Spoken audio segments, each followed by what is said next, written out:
Robert Mills Gagne was an American educational psychologist best known for his conditions of learning. His work is often summarized as Gagne's assumption. The assumption is that different types of learning exist and that different instructional conditions are most likely to bring about these different types of learning. The purpose of this video is for teachers to apply Gagne's 9 steps of instruction for learning. This works for all class sizes and all grade levels. So how do we as instructors bring this understanding and at the same time understand our students? The first step of instruction is to gain your students' attention. Present a good problem. Give the students immediate access to their learning by engaging them in an activity. This gets their attention. An activity that I have observed and like to use is a chant, and it goes like this. I am a child of hope. I am talented, smart, and capable of success. I have dreams for the future, and I will climb to reach those goals every day. After presenting this to your students, you have their attention, and now they are ready for you to state the goal of your instruction. Step 2. It is important for the learner to know why they are learning a specific concept.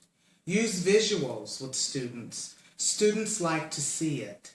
Show examples of other students accomplishing the same goal.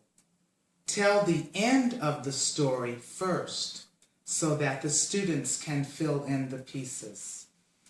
Number 3, stimulate recall of prior knowledge. Back to the old teacher's KWL chart, what the student knows, what the student wants to know, and what the student has learned. An informal assessment can be made here. This allows you, the teacher, to see firsthand what your students know about a topic.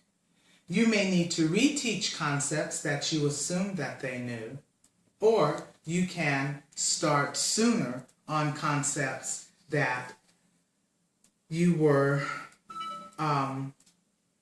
thinking that they were behind in. This step will give you a starting point on what your students know. Number 4, present the material to be learned.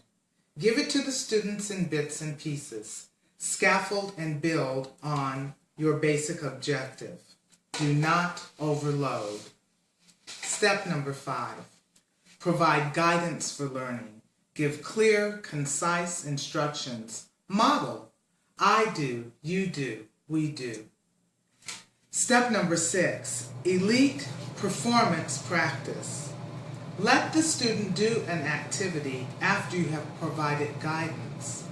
You can subjectively assess their newly acquired behavior through discussions or worksheets or simply by observations. Step number 7, provide informative feedback. For my lesson and working with small groups, this step allowed the learner to redirect their thinking because not all of the time is the learner completely wrong. They're able to go back and reassess what they have learned and apply the knowledge. You, the teacher, are to focus and reteach students in areas where they're lacking. Step number 8, assess performance test.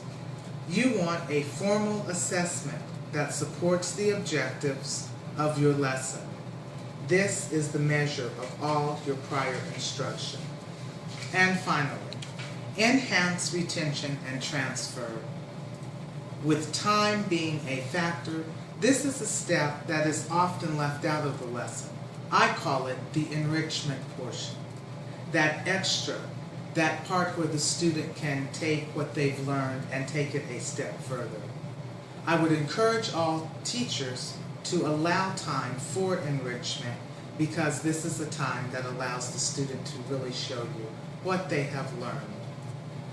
That extra lesson that is challenging can be an awesome observation for you, the teacher, to assess your students. Thank you.